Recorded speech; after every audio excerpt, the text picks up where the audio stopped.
phones to be here. I want the phones to be here in front of me.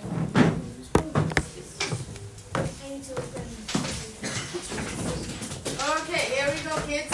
Now, 3000 BC. We're talking about 3000 BC, and BC before Christ AD did Anno Domini, the year of the God. Why? Because that's when God started, and that's when the year started counting. We're all from Africa descendants, means that there was nothing up before and below because it was cold. So the civilization started in the Middle East going to the east. Remember that? But even so, they found some civilizations in England as well. The Stonehenge from 3000 BC, right? They don't know if it's part of the Druids or not, but they said the Druids came 1,000 years after that, and it has an astrological connection to it. Don't really know why they are there. However, they were being reported of being moved several hundred kilometers away with these big bloomstones here. If we go to the next one, then we look at that. England also contained of the people called the Celts. The Celts spoke Gaelic, and then when the Jutes and the Vikings and the Anglo-Saxons pushed the Celts away up to Northern Ireland, Scotland and Wales. That's where they still speak Gaelic today. The land of the Angles is the name that later became and took over England. Then we come to the next slide. We already went through this. This is why I'm speaking fast. So then, their Latin came to the English language in two ways, with the Roman Empire and with the Crusaders. Latin came to English language in two ways, with the Roman Empire and the Crusaders. Two ways. Roman Empire, Crusaders. Remember that. The Roman Empire was big. All religion was down here. The Romans chose one religion, the monogod, one god, because it was easy to control. They made this person popular, too popular. So the Roman Empire got pissed off at this person, right? Remember that? Wanted him to die. What happened? They crucified him. What happened then? The followers to this person created different stories of him, which spread into a book, which later became the religion of Christianity. Roman Empire fell. All this Christianity moved to Italy. They decided Latin was the main language. So that's when we started with the Crusaders to move up north, and that's how Latin came to England the second time. How did it get there? With the Crusaders. The Crusaders are the knights. The knights were all, supposed to be shiny armor and white teeth and all nice, but actually they were dirty, no teeth, big beard, all that. But they forced people to sing songs about them, called the ballads, to make them popular. In that way, people thought the knights were all nice, and that's where Disney got its influence from. We also have Beowulf. Beowulf is a story written in this time period. It's about a guy killing 2 dragons and spreading Christianity. What's the big deal with this book? Well, it was written in Old English. And what does Old English resemble like? It resembles like Icelandic and German.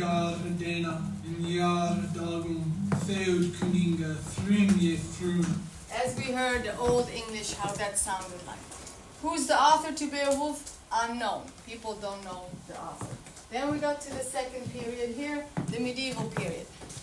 Medieval period was the focus point of Christianity. Now all Crusaders have spread all through Western Europe.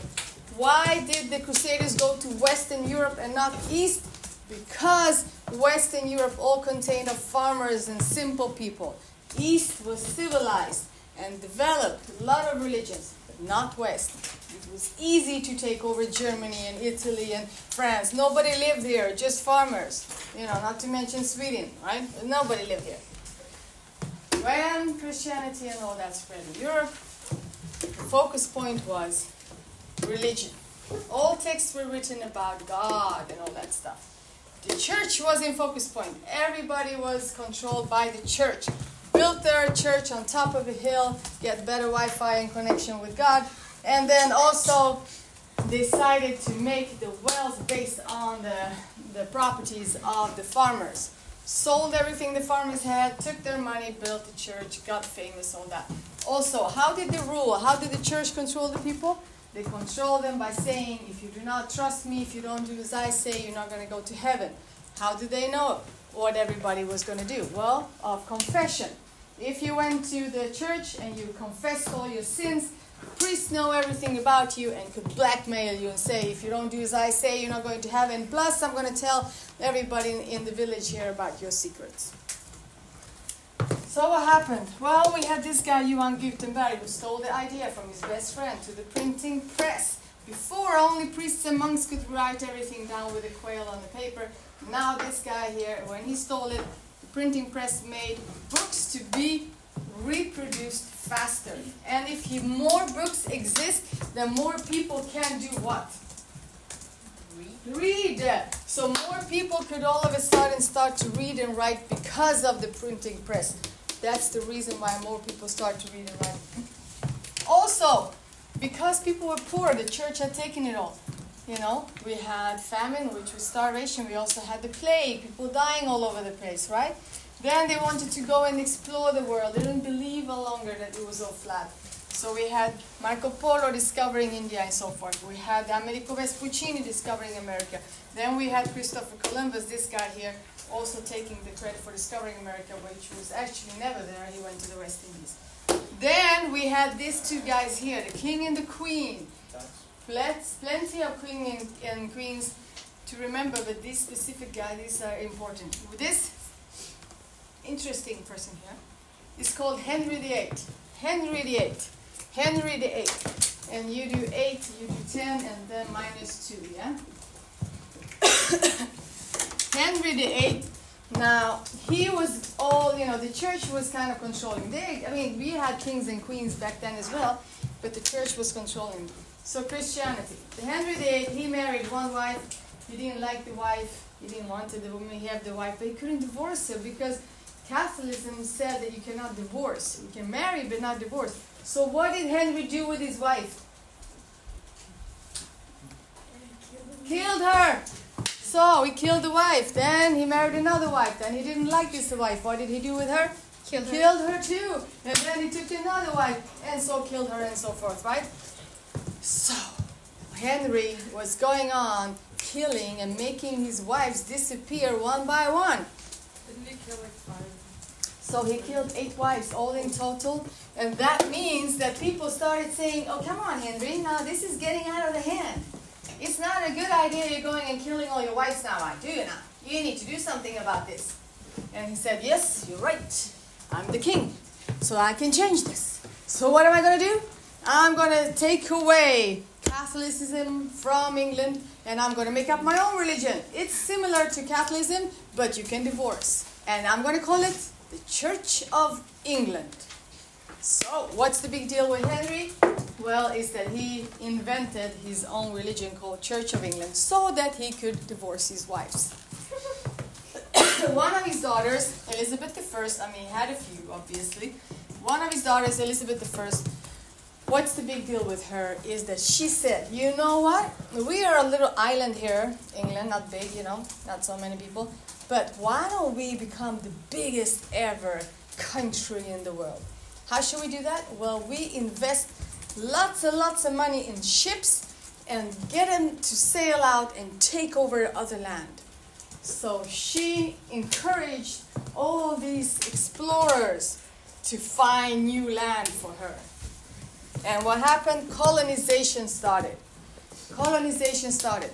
So we had the English going with the ships over to America. The ship was called Mayflower. And the people went there. And they had Indians and native people. And they said, oh, I know that you live here, but it doesn't matter. We don't care about you. From now on, this land belongs to the Queen, and we call it the New England. Ta-da! Right? And the Indians said, yeah, but hang on a minute. We were here before. So, yeah, so shut up. Okay, now it's ours. Right? And if they didn't kill them in battle, they killed them with disease. 20 years later, a lot of the population there died from the white man's disease that they had taken over with the ship of Mayflower and other ships coming. They were calling themselves pilgrims, like kind of a, enlightenment of religion and things like settlers. So that's what happened here. Colonization. Slowly and slowly, England wasn't just England, the island. It became the Great Britain and then United Kingdom. England became a big empire, owning a lot of colonies. But before all that happened, before Henry became king, there were some other problems here with England. We had the French wanted to take over England.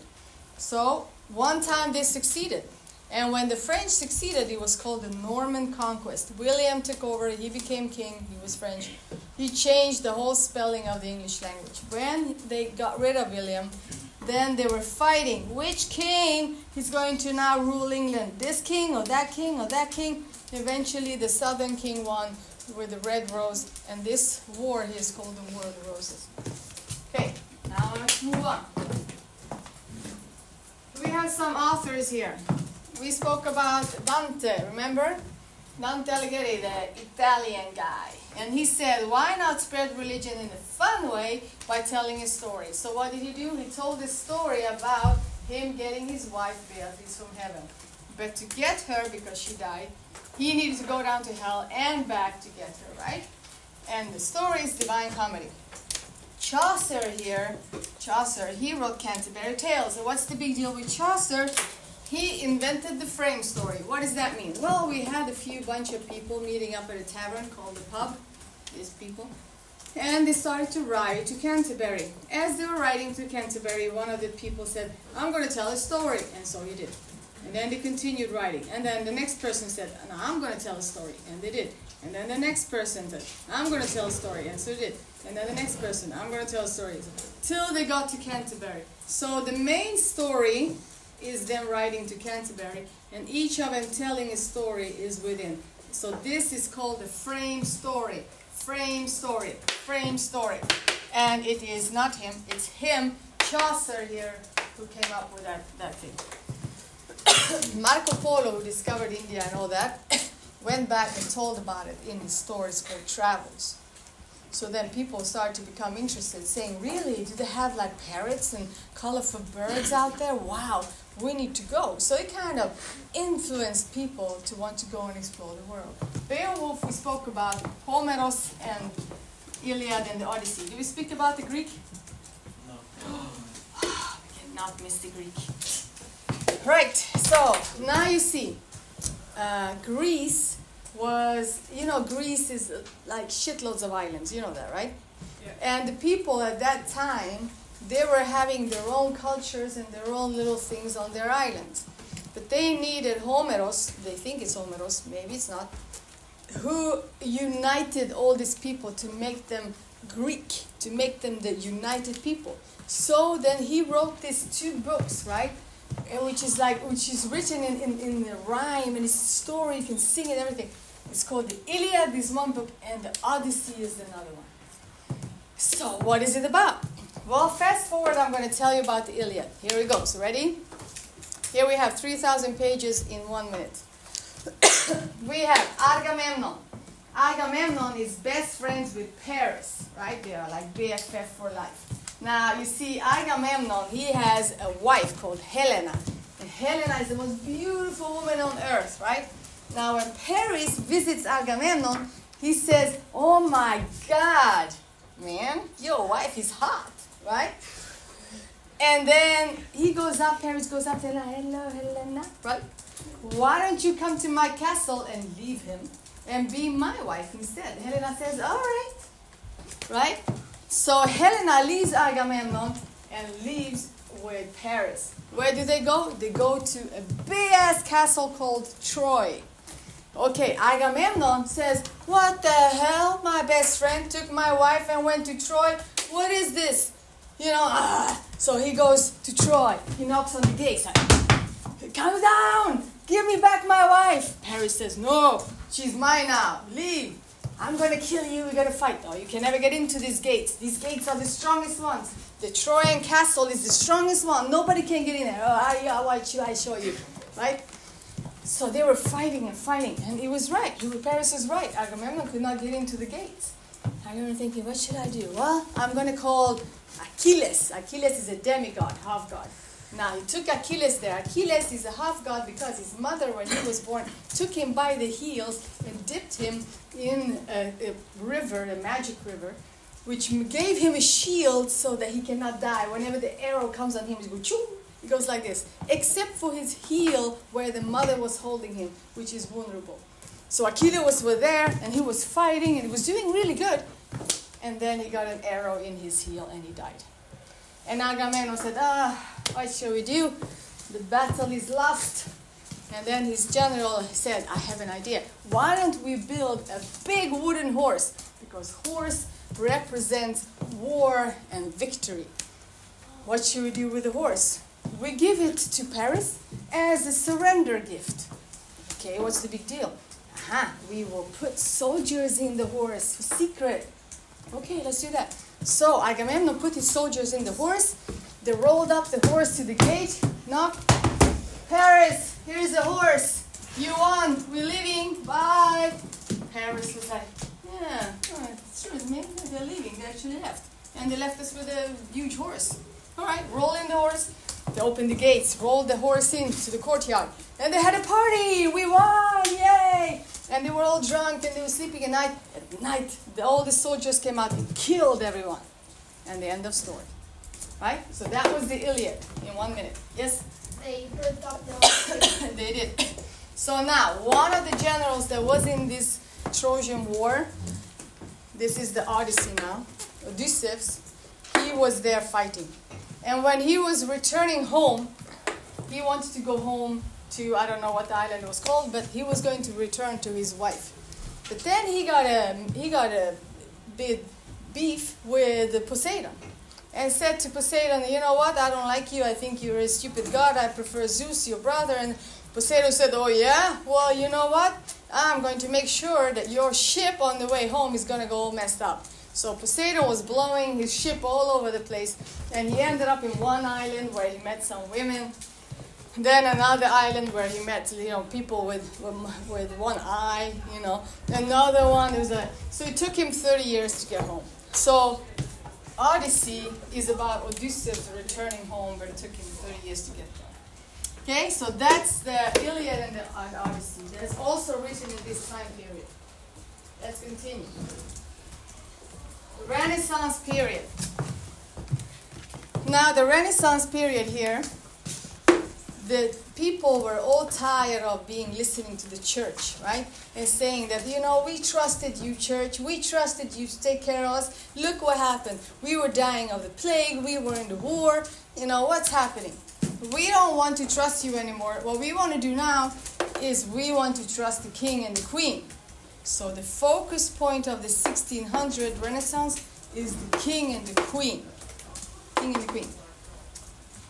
So they went to the king and they said, okay, king, make us happy. Give us wealth. And the king said, okay, I will give you entertainment. And they said, we were hoping for food, but okay, right? So theaters became a big thing during the Renaissance period. Shakespeare here. Shakespeare's from Stratford-upon-Avon. He was born there. He left his kid and his wife and joined a theater company, went to London. And then he stole a bunch of already written plays and rewrote them and sent them out as being his own, got lots of money, and then built 2 theaters. A round theater called the Globe. That's why the Stockholm Theater Globe is based on this one. It's a round theater called the Globe. The second one being the Rose.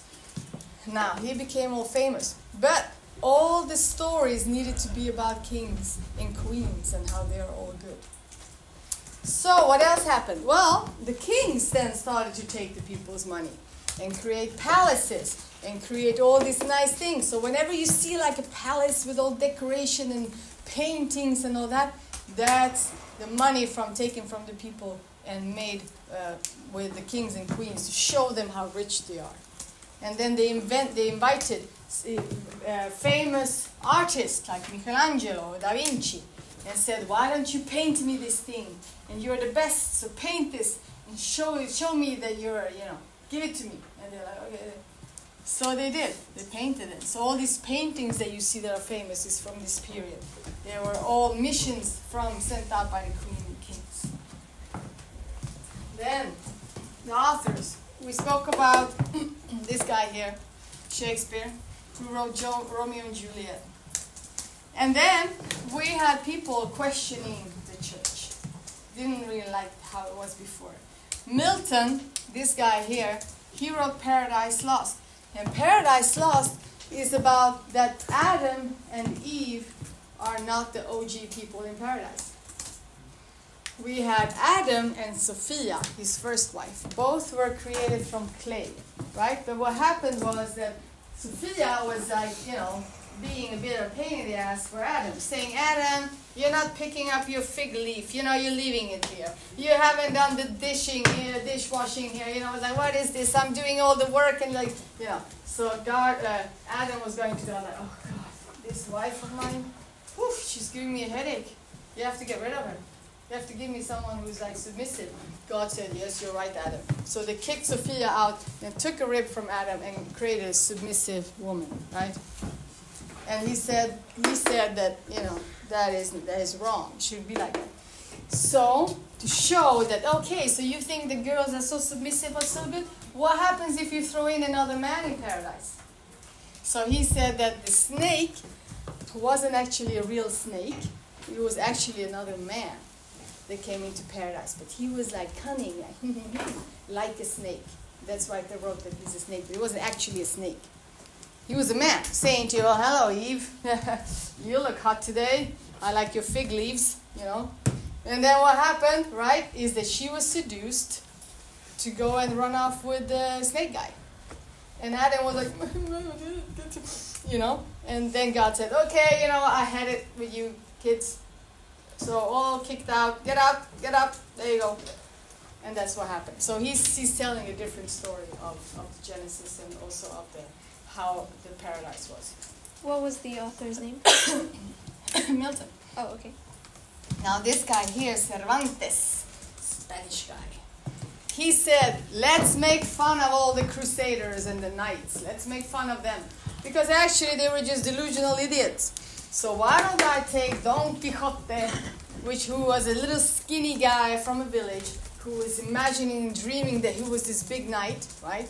And Don Quixote pretended that he is this big knight and he's riding this big horse and he's going to save this woman and he's going to fight the giants. But in reality, he was just a little skinny village guy riding on a half-dead horse, and he was fighting windmills. You know windmills? Spinning around with the wind, grinding different wheat and stuff. So he was fighting them. Hey, take that, you big giant! But it's actually windmills, right? So it was his way of making jokes of these crusaders. Then we had Boccaccio. This guy here was actually a monk. But Boccaccio, he said, he also criticized the church, even though he was religious. He said, you know what happened to one of the monks? The monks, he said, I'm a monk, so I cannot sleep with women. But that's not good, because I like women. So what should I do? Well, why don't I pretend that I'm mute, cannot speak, I'm deaf, not hear, and I'm blind, not see. And go with a sign and knock on the doors to one of the monasteries where we have the different nuns and say, can I have some work here, please? Use me anytime, any way you want.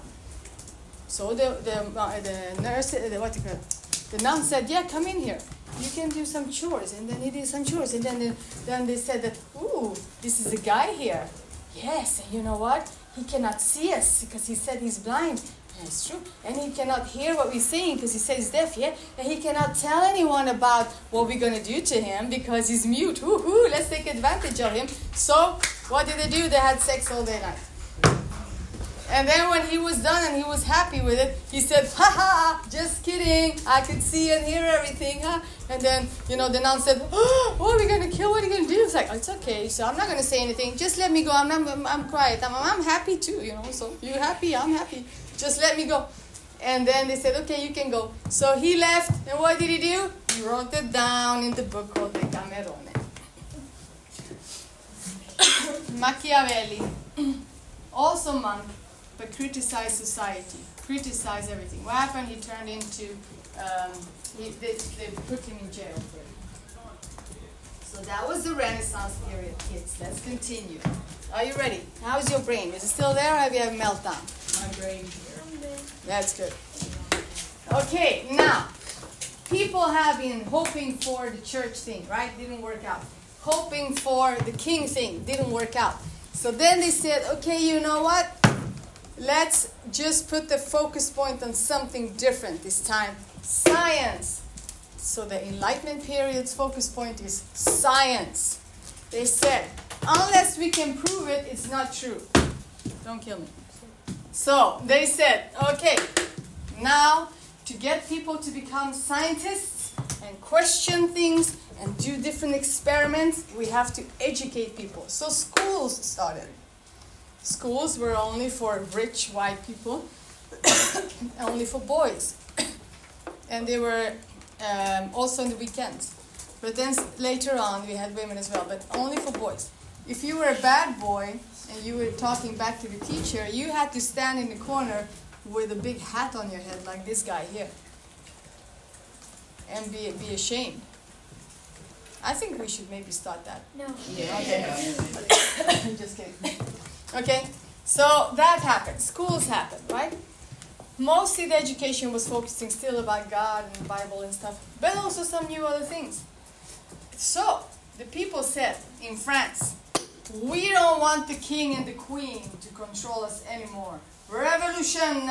So, on the Place de Concorde, whatever, they took out all the rich people. They pulled them out on this big square and they started to chop their heads off. But the guy that was chopping the head off, he said, after the 50 person he chopped the head off, he's like, I'm getting this work strain here. My muscle pain is like, it's not good for me. I'm complaining. It's bad for my shoulder. I have chopped too many heads. You have to. And then this guy, Mr. Guillotine, he said, it's okay. I have this invention. It's very good. It's very good. Very good. What you do is that you put the head here.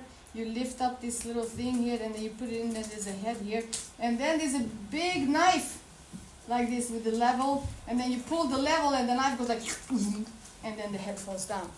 And they said, marvelous! Let's put this machine in here, in this big square. Everybody's watching, and that's where they chop their heads off one by one like that with the guillotine.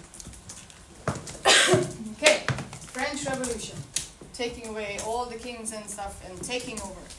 So we had other revolutions. We had the American Revolution.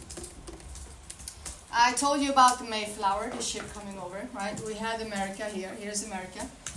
Now all these spots here, they are the 50 states that are today. But in the beginning, when the Mayflower ship came in here from north, there were only 13 states. And these ones symbolized the 13 first states that were here on the east coast of America. That's what they symbolize. And then in 1772 to 75, on the 4th of July, we had people like Washington, Jefferson, some of them meeting up in a big room and saying, now we're going to sign this paper. What is this paper? It says that we are free from England. What's that paper called? Declaration of Independence. And that's what they signed here. America became its own country. The Union Jack is based on the English flag, old Irish flag, and Scottish flag combined together with the Union Jack. Now, but you know what? Elizabeth has been busy, and Elizabeth's descendants has been busy. So the English Empire was this big. This is the second reason why people speak English in the world. Colonization, and then inventions. And then the third one being inventions, and then internet, and then the third one being music, which we'll get to later on. Now we come to this here. Yes? Isn't the old Irish flag the same as Gibraltar's flag? Oh, I have no idea. You probably know that better than me. I have no idea what Gibraltar has of flag, but there you go. So because the empire was so big, more and more people were actually criminals as well from this. I mean, England had to be responsible for all this crime. So what did they do? Well, the Queen said, James, come here. Yes. James, go and find me a country where we can dump all the criminal people. Great, I'll do that. So James here sailed here. He passed Australia. He missed it. On his way back, he saw, oh, hang on a minute. There's a big, big country there. Let's go there. He went there. He saw the people there. He didn't care about them. He said, this is great. This now belongs to England. Let's dump all the criminal people here. Great. So they shipped all the criminal people to Australia, and voila, that's why they speak English in Australia. Okay? Because of James Cook. What else did England do? Well, they took their ships. They went to this part of Africa.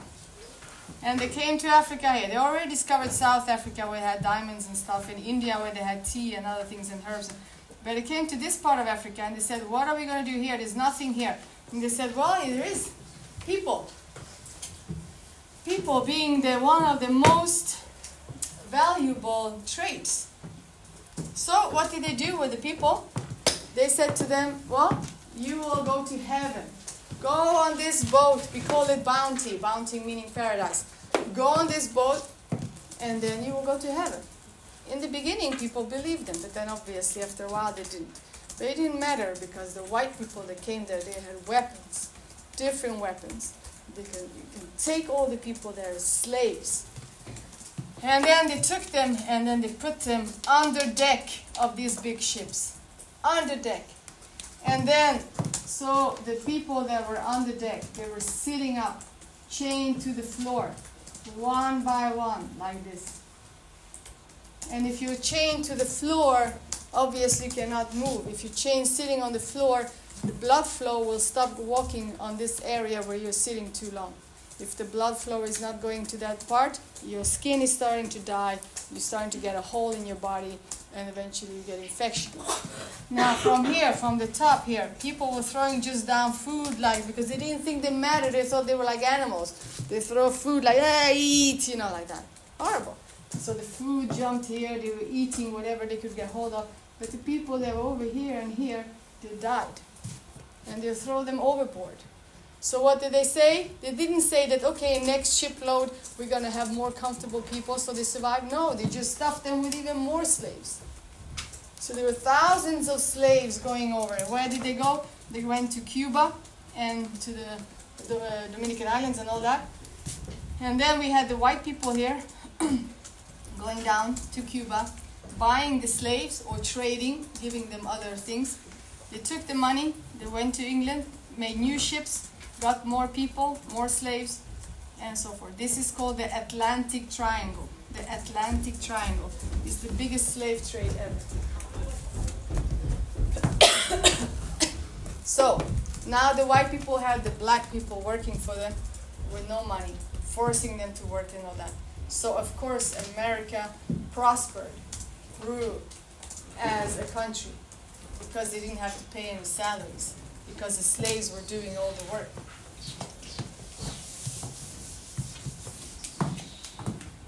What happened else? Well, we had some authors. We had, for example, Jane Austen. Now, she's born in 17, but she goes over to 18. So she's in the between a author, but I just put her anyway. Now, she was rich and white. So obviously, she became famous to write about women's problems and love. Pride and Prejudice is about problems and love. She wrote that. Daniel Defoe, this guy here, he was talking about that if you go and something happens to your ship and you are stranded on an island, there's no point asking God to help you. We're not medieval age. There's no point asking, the kings to come and save you. We're not the Renaissance period. We're supposed to rely on science. So Robinson Crusoe, which he wrote, is about the guy who started to build his own hut and science and stuff to survive. Of course, he also read the Bible because he was still religious. And of course, he took a slave, which he called Friday. You know why he called the slave Friday? Because he found him on a Friday. He didn't even bother to give him a name. He said, we found you Friday, and your name is Friday. Fine. And then, he didn't learn the slave's language. The slave had to learn English. And he didn't bother to learn the slave's religion. The slave had to learn about Christianity. But that's what the Robinson Crusoe about. Swift, this guy, he was a priest. And he was criticizing, society. So he wrote about Gulliver's Travels. Gulliver's Travels is about a guy on a ship, a fashionable theme at that time. Going on a ship, big storm, he ends up on an island, and when he wakes up, he's tied down to the ground. He's like, he can't move. And then he looks, and then he sees that there are little people that have tied him down, and they're called the Lilliputians. And the Lilliputians drag him to the Lilliput village, and he's like, what is this? And they say, you're a giant, what are you doing here? And he's like, I don't know, my ship is like, not my fault. He's like, give me food, I'm hungry. They said, okay, until we figure out what to do with you, here's some food. So he ate like cows and things like that. And the Lilliput's worried, like, oh my God, this giant is going to eat everything we have. But we're going to worry about that later. Now we need to fight the war against the other Lilliputs. The other Lilliputs, they were fighting on the ocean. And what were they fighting about? They were fighting about which side of the egg you're supposed to knock with the spoon when you eat it for breakfast. The pointy side or the other side. And what's his face? Gulliver thought, oh, that's ridiculous. Why are you fighting about such a thing? So he went out there and then he blew like that. And all the other ships, they were like, crashing. And then the Lilliput said, you say that's well done. But then when they were celebrating, there was a fire. And the Lilliput village was burning. Gulliver said, it's okay, I will save you once more. And what did he do? He pissed at them all. And he put the fire out. And then, I know, weird, isn't it? And then he built a ship and he went to another land. So he went to the land of the giants, the Yahoos and so forth. But the point was that it's all a joke, you know. It's like he wrote about how the government is like peeing on people, they don't care. It's about how countries are fighting over stupid things. So it's all about criticizing society. Yes? I think maybe we should end now. Or You think that? Yeah, I also think yeah, we should. it's 5 It doesn't. minutes. Yeah, it doesn't take you that long to go down. You. Yes, it Yes, is. it's- Right, I will go. Okay, I'll speak faster then. Goethe, it's okay, don't stress. Goethe. Now Goethe wrote about young Werther's suffering. What's the big deal with him? It's about that young Werther here, he's in love with this girl. He doesn't get the girl, so he commits suicide. Whenever people read that book, girls, they were also committing suicide. Then the king said, you have to change the ending to your book because people are committing suicide reading your book. So then he went back and he changed the ending. Voltaire and Rousseau are two French revolutionary guys that thought about how to be strong against the king and also how to leave children to be children. And this guy here, Burns, he wrote Auld Lang Syne. You know when you have the New Year song? Yeah. Auld Lang Syne? He's the one who wrote that, Scottish guy. So that's what you need to know from this time period. Okay, rise and shine, children.